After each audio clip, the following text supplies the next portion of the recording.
Hey, what's going on, guys? So, this is going to be my first ever episode of Craig of the Creek, and we're going to be starting off with episode 1. This is really my first real exposure to the series. I've seen a couple of airings on Cartoon Network whenever I was watching. Uh, I have to say, what I will say is it's very heartfelt, and it's got a lot of be nice messages that I really do think are great. Craig's a really good character, and the cast of different characters that they put around him are really great, and I hope we get to see more and more of him, and you know what I mean, just his kindness and his characteristics as a character, just really good, in my opinion. Is he the best? I don't know. We gotta see. But I do know he holds up really well so far. Anyway, here we go. To start off things, he has two main character friends, and they're called Kelsey and JP. Kelsey's like this Jewish girl who's kind of like RPing always as like a knight, and then you have JP who's just really chill, and he's always just talking about stupid stuff. But he's probably one of the cooler characters. So to start things off with this episode, what happens is Craig's trying to make this map, and he's trying to find a room to do it in. One of the rooms is in the living room with Jessica, but she takes over the TV. So that doesn't work out. So Craig goes to his dad's little gym, and while he's working on it, here we go. He's on the bike, and well, it all blows away. So he ends up having to go outside to the creek and actually work on it out there. And with them, that's for the first time we see Kelsey and JP together. Uh, and what as he's like doing the map, he discovers the center has never been discovered. So they end up having this plan to become famous by going to the center of the map. And while they're setting up for the journey, they get to hear about the horrors of the Poison Ivy Grove, and they also get a spray that helps them. We also get to learn that JP's mom won't let him go back to the hospital anymore because of how many times he's been to it. Uh, so during this, they have like these like hazmat type of suits, paper thin, probably trash bags, and Craig hooks a tree with like a piece of string. That way they can remember where they came from. And as they get deeper, they are basically being like followed. And what happens is they lose where they left off, where that string is attached to the tree.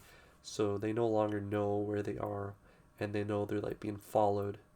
And as they're walking, JP actually gets hit by the poison ivy, and so we had Kelsey being just the silly RPer she is. She was like, "We have to amputate you," because he gets hit in the stomach with poison ivy, and instead they try to find the cream that they got earlier whenever they heard about the horrors, and it was gone. So if we go from there and them being chased and like scared to them up in a tree, and Craig is like the brave one there. He's like, I'm gonna go and see if I see anything. He goes down, and then he bounces right back up, and then he's like, hey guys, jump down, and it's a trampoline. And as they're sitting there on the trampoline, they're thinking about what they're gonna name this place.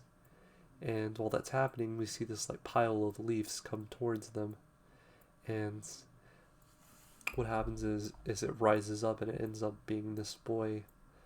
And what his name was called was the itchless one, or scratchless one. That's what it was. It was the scratchless one. I had to double check. But the boy was basically telling Craig that he basically uses this place because he's immune to poison ivy to hide away from his parents and brothers and everyone else, to have a little spot of his own. And as he's there being sad, Craig writes the name of the place and he shows him, and it is written "Stay out," and yeah, they're just like, the boy's happy. And he's just thinking Craig about that, and it turns out they've been gone like basically all day, and it's dinner time. So in order to get home, they all get back up on the tree.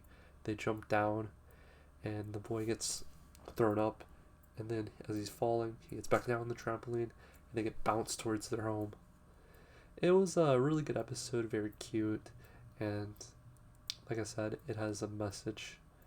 I think this is really well suited for something more modern, and yeah, I think this one has definitely got a lot of kindness messages and a lot of good messages throughout it, and it's able to give you some like stupidity like cartoons should have.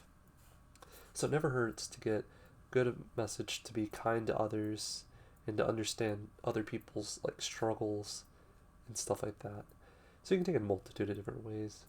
You know what I mean? Craig sympathized and understood that this boy has nowhere else to go, and thus he didn't tell everyone else. Instead, he wrote "Stay out" as if it's dangerous. So that's what we get from the episode, is a nice little message. And yeah, I hope to learn more and see Craig and everyone else grow. What would I rate this? I rated a nice solid 8.0. Right on the dot. I thought it did really well to not give too much and not really underwhelm too much or overwhelm us too much. So it passes in my book. Uh, can't wait to do this one. I'm gonna go between this and Avatar. So you'll have this some days, you'll have Avatar some days. These are shorter, so I'm able to get through a lot more. And yeah, tell me what you guys' thoughts are. Do you guys like Craig the Creek? And how do you feel about this first episode? I thought it was really great. And yeah, I hope you guys the best and stay safe and peace.